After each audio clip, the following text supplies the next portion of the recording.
আসসালামু আলাইকুম। প্রিয় দর্শক, আমরা আজকে খুব গুরুত্বপূর্ণ একটি বিষয় নিয়ে আলোচনা করব। 4 মাসেরও বেশি সময় আয়াতুল্লাহ আলী খামেনেইয়ের মৃত্যু হয়েছিল গত 28 ফেব্রুয়ারি, আর তার অবিকৃত দেহ সমাহিত হবে 9 জুলাই, মানে 132 দিন। কিভাবে তাদের সর্বোচ্চ ধর্মীয় নেতার মরদেহ সম্পূর্ণ অবিকৃত, পচনমুক্ত এবং স্বাভাবিক রাখলেন ইরানিরা? এর আগে লেনিন এবং মাও সেতুংয়ের মরদেহ তাদের দেশের মিউজিয়ামে রাখা আছে, মানুষ তা গিয়ে দেখেন। কিন্তু আয়াতুল্লাহ আলী খামেনেইয়ের মৃত্যুর সঙ্গে তাদের নির্বিঘ্নে মৃত্যুর কোনো তুলনাই চলে না। তুলনা চলে না কমিউনিস্ট সোভিয়েত ইউনিয়ন বা চীনের সঙ্গে, ধর্মীয় রাষ্ট্র ইরানেরও। তুলনা আরো অনেক কিছুই চলে না। ঘাড়ের উপর আমেরিকার দাদাগিরি এবং নিষেধাজ্ঞা নিয়ে বিজ্ঞানের এমন অপূর্ব অগ্রগতি দিয়ে সত্যি বিশ্বকে কি চমকে দিল ইরান? তা সেই দেহ সংরক্ষণই হোক, বা কম খরচে স্বদেশি মিসাইল তৈরি হোক, বা তাদের পরমাণু গবেষণা। ইসলামের সাধারণ নিয়মের অনেকটা বাইরে গিয়ে 4 মাস পরে 3রা জুলাই থেকে শুরু হতে যাচ্ছে তার সপ্তাহব্যাপী রাষ্ট্রীয় অন্ত্যেষ্টিক্রিয়া। এর আগের এপিসোডে এই অনুষ্ঠানের কূটনৈতিক এবং জিওপলিটিক্সের নানা বিষয় বিশ্লেষণ করেছি। বলেছি, এটা কি শুধু একটা শেষকৃত্যের প্রস্তুতি, নাকি পশ্চিমী বিশ্বকে ইরানের ক্ষমতা দেখানোর একটা কৌশল? আমেরিকাকে বার্তা দেওয়া যে ইরান তাদের নেতা খামেনেইয়ের দেখানো পথেই চলবে।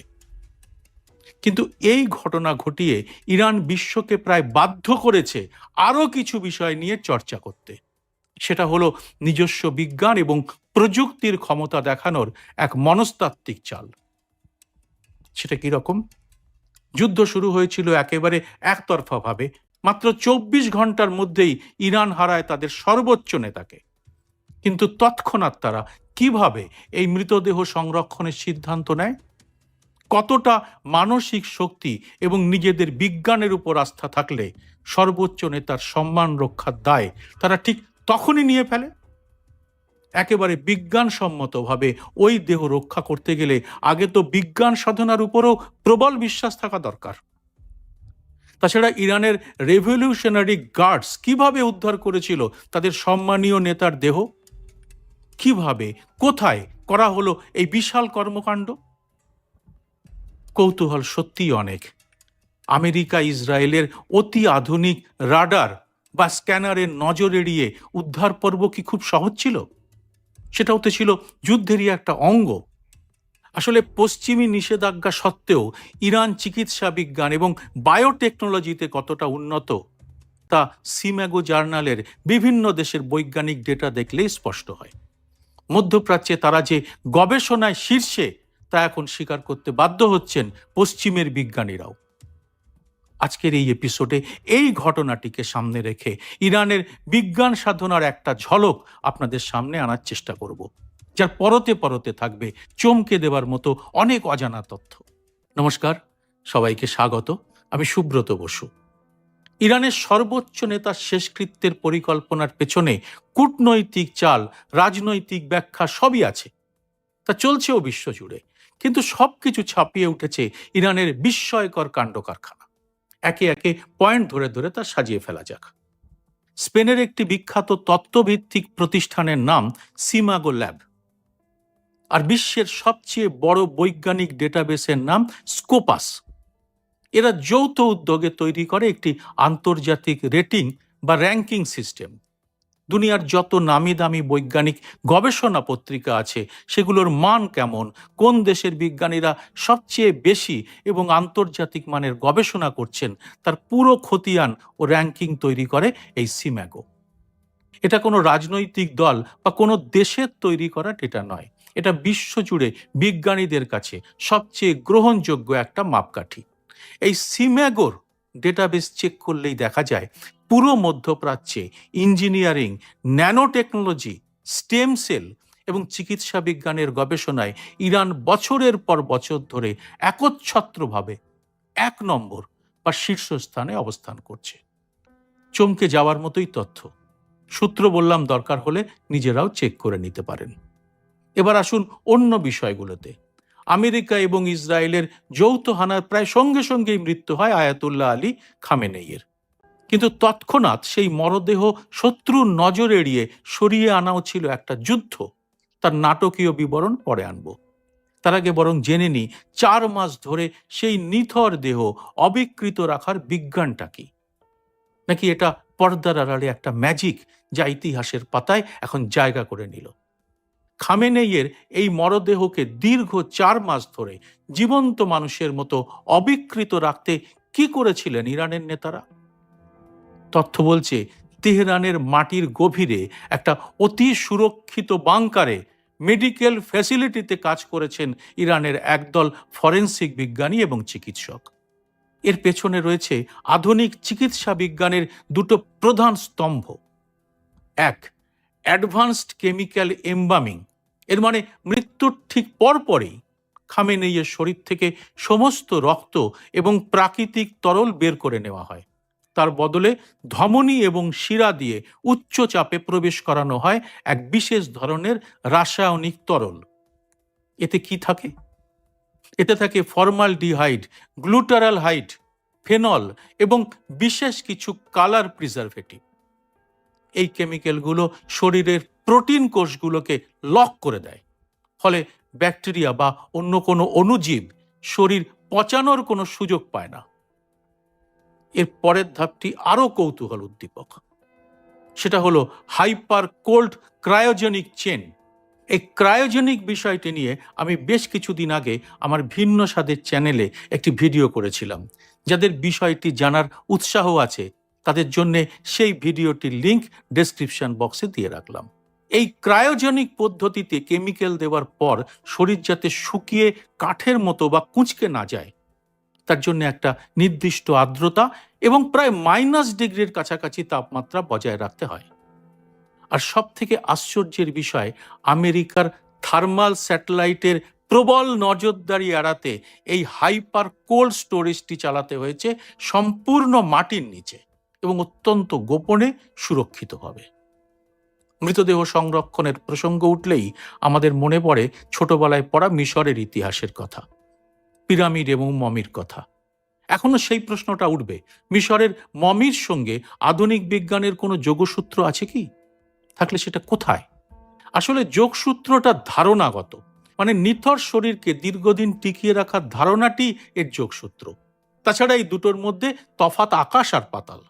প্রযুক্তিতে মমি এবং খামেনাইয়ের শরীর সংরক্ষণ ব্যাপারটা আকাশ পাতাল তফাৎ কেন?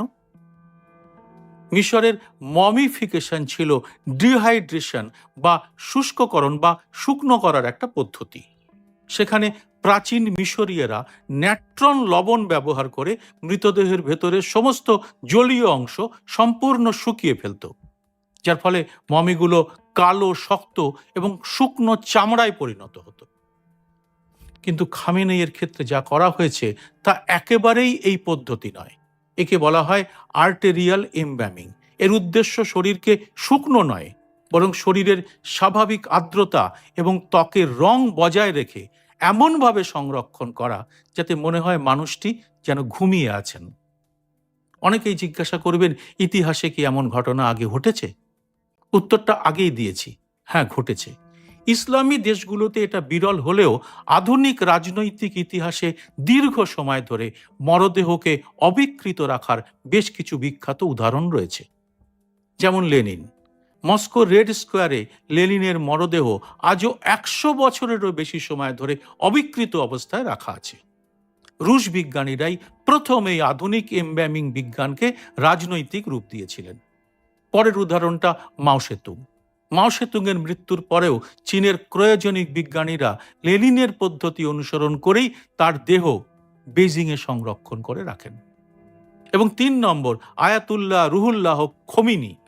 ইরানের প্রথম সুপ্রিম লিডার খোমিনির মৃত্যুর পরেও তার মরদেহ দাফনের আগে বেশ কিছুদিন সাময়িকভাবে এমবামিং করে রাখা হয়েছিল, যাতে লক্ষ লক্ষ মানুষ শেষ শ্রদ্ধা জানাতে পারে।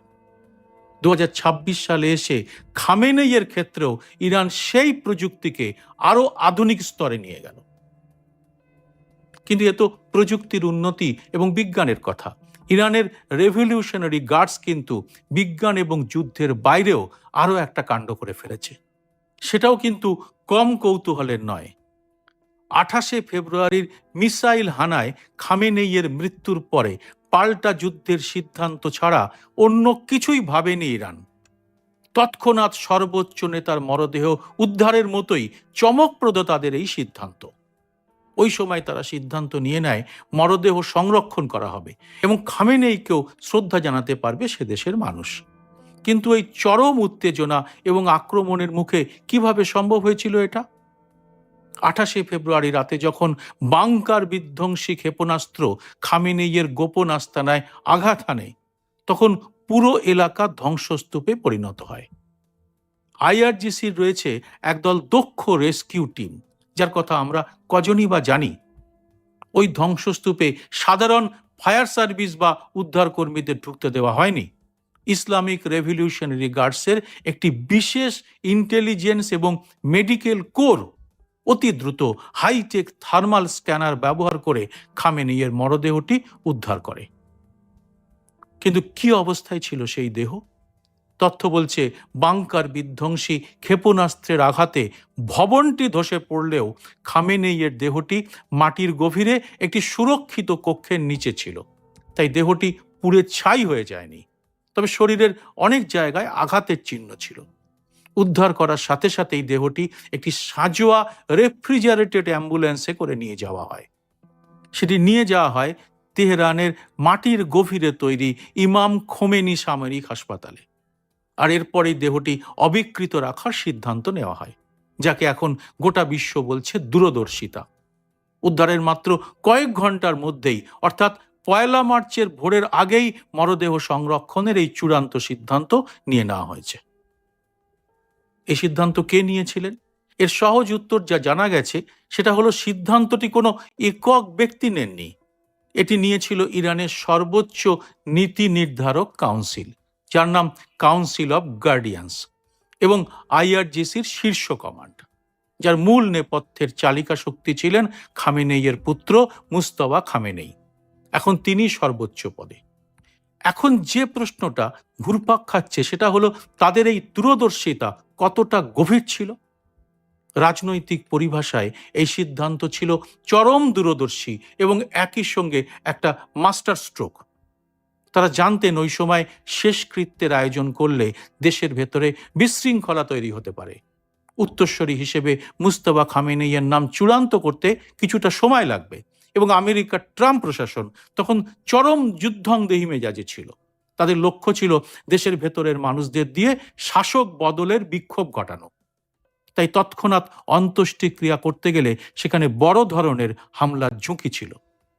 তাই তারা সিদ্ধান্ত নেন, আগে ক্ষমতা এবং সামরিক পরিস্থিতি নিয়ন্ত্রণ করা হবে, আমেরিকার সাথে ব্যাক চ্যানেলে কূটনীতি চলবে, আর সেই অন্তর্বর্তীকালীন সময়ে বিজ্ঞানকে ব্যবহার করে নেতার দেহ অবিকৃত রাখা হবে। এর আগে মাও সেতুং বা লেনিনের কথা বলেছি, কিন্তু তাদের দেহ সংরক্ষণের সঙ্গে খামেনেইয়ের এই দেহ সংরক্ষণের পার্থক্য একেবারে আকাশ পাতাল। এটা একেবারেই অতুলনীয়। কেন? কারণ লেনিন বা মাও সেতুংয়ের বার্ধক্যজনিত কারণে হাসপাতালের বিছানায় মৃত্যু হয়েছিল। তাদের দল আগে থেকেই জানতো তারা মারা যাচ্ছেন এবং রাষ্ট্র সম্পূর্ণ স্থিতিশীল অবস্থায় ছিল, এবং এই কাজের জন্য একেবারে সমস্ত প্রস্তুতি তারা আগে থেকেই করে রেখেছিল। কিন্তু খামেনেই মারা গেছেন একটা আকস্মিক এবং ভয়াবহ সামরিক বিমান হামলায়, যখন দেশ কার্যত যুদ্ধের মুখে, কোনো প্রস্তুতি নেই। এই অবস্থায় তারা কিন্তু সমস্ত ব্যবস্থা একেবারে সুচারুভাবে করে ফেলেছে। এর উপরে রয়েছে ধর্মীয় বাধ্যবাধকতা। সোভিয়েত ইউনিয়ন বা কমিউনিস্ট চীন প্রাতিষ্ঠানিকভাবে নাস্তিক রাষ্ট্র, সেখানে ধর্মীয় নিয়মের কোনো বালাই ছিল না। কিন্তু ইরান একটি ইসলামিক প্রজাতন্ত্র,